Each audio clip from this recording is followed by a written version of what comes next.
bakal lebih menyakitkan ketika lu mencintai dan bisa memiliki seseorang tapi lu nggak pernah dicintainya. Dan aduh, itu aja banget men.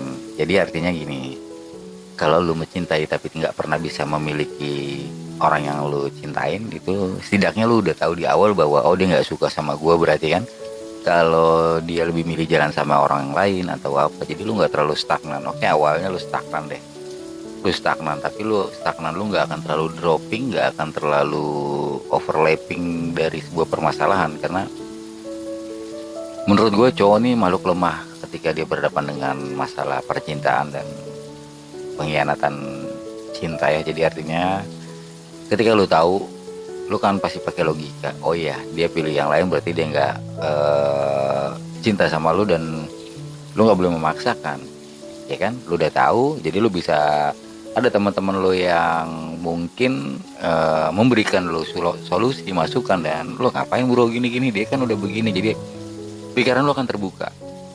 Lain halnya ketika lu mencintai dia dan bisa memilikinya, artinya dia jadi pacar lu, dan atau mungkin dia jadi istri lu, tapi ternyata lu nggak pernah dicintai sama dia, dan itu lebih menyakitkan man. Karena lihat nanti ujung-ujungnya cuman lu bilang oh dia berkhianat, dia selingkuh.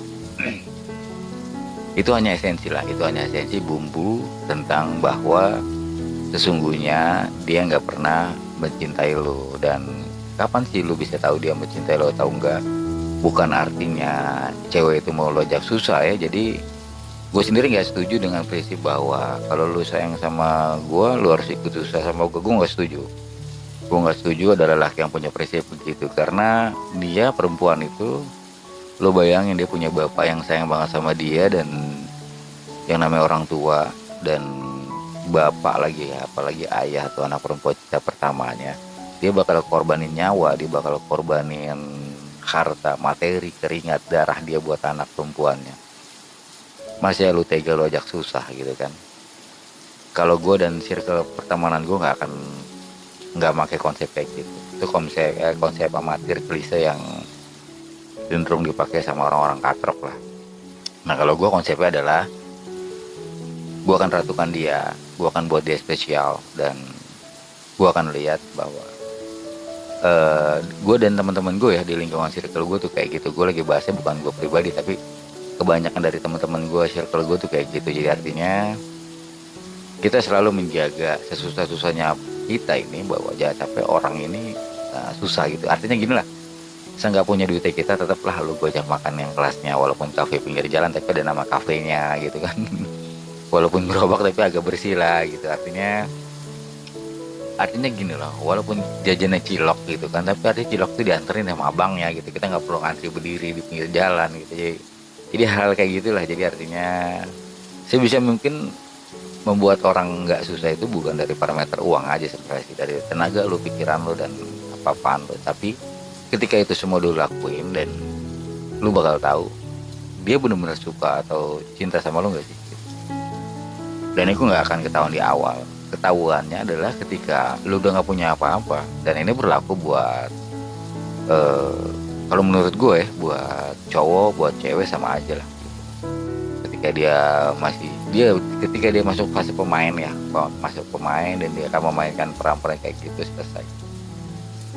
Jadi gini loh, ada sebuah kepribadian, ada sebuah karakter yang di mata kita dia tuh kelihatannya mencintai kita, dia sayang sama kita, bahkan dia sampai rela tidur sama kita dalam konteks udah resmi ya. Kalau kita bicara udah resmi loh, walaupun kenyataannya di luar sana banyak banget yang gak resmi juga mau seperti itu, dengan istilahnya baru FWB lah atau apa yang memang gak sesuai budaya kita, harusnya dilarang ya. Jadi artinya ada orang yang hanya membutuhkan kita sampai rela seperti itu. Cuman kita ngelihatnya tuh dia tuh sayang banget sama kita, kita ngelihat tuh dia cinta banget sama kita. Oh enggak, dia sayang kok sama gua, dia cinta kok sama gua. Kalau enggak ngapain dia berani, ya mohon maaf ya kasarnya, dia udah buka baju sama gua kok gitu kan. Dia udah, ya kita udah saling bertukar ludah dan keringat kok gitu kan. Kita udah segala-galanya kok. Nah ini yang keliru dari laki-laki bodoh yang kayak teman-teman gue. Ya mungkin termasuk gue juga ya kemarin gitu. Gue disclaimer ya, kemarin tahun lalu lah gitu. Jadi artinya, jadi kita nggak ngelihat sisi lain gitu. dari perempuan. Dan ini juga gue serukan yang perempuan, jangan sampai kalian mengalami hal-hal apa yang gue ceritain gitu kan. Jadi kalian juga harus ngelihat sisi lain dari laki-laki pasangan kalian. Intinya apa? Sisakan satu ruang ketidakpercayaan untuk pasangan Anda. Nah itu kalau Anda mau aman. Jadi ilmu-ilmu politik itu ternyata penting juga ya. Kalau di dunia politik tuh lu wajib nyisain satu ruang ketidakpercayaan bagi pejabat maupun publik. Itu aja. Jadi karena manusia ya nggak sempurna gitu. Nah kembali ke benang merahnya bahwa di sanalah akhirnya gue kejebak, teman-teman kejebak. Dan kenapa gue angkat juga, gue bahas, gue colek-colek teman-teman, karena kita ceritanya udah hampir relate gitu kan. Gue juga nggak tahu kenapa gue sahabatan sama teman-teman gue, dan fase-fase peristiwanya kalau masalah cinta tuh sama lah.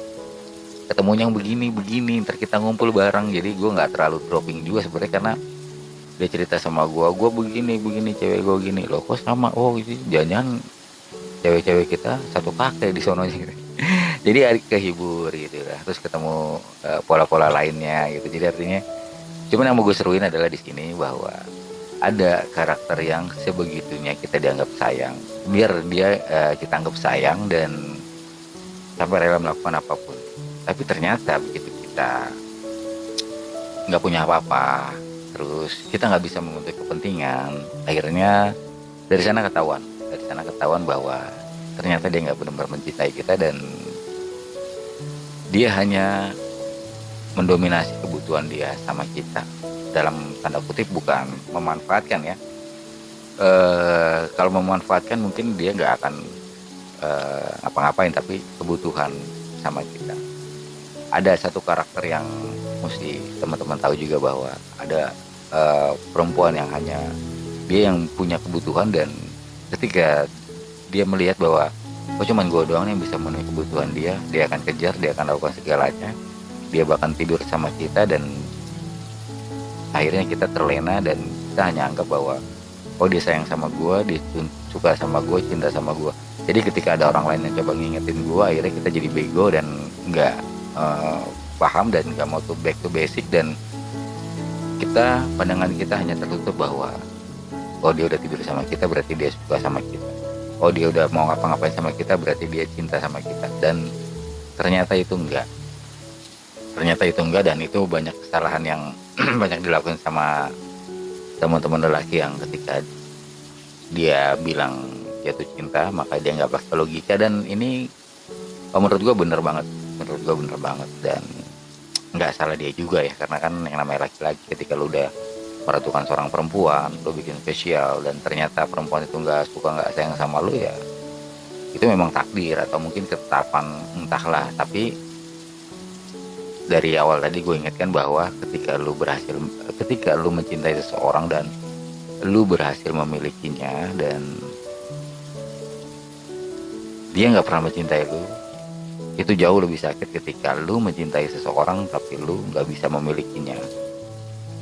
That's it man. Sederhana kan? Gitu. Benang merahnya apa? Benang merahnya adalah ketika lu atau pasangan lu coba mencari kesempurnaan. Jatuhnya itu egosentris dan ambisi. Karena kesempurnaan sebuah hubungan diciptakan dan dibentuk, bukan dicari. Mudah-mudahan ada yang relate ya.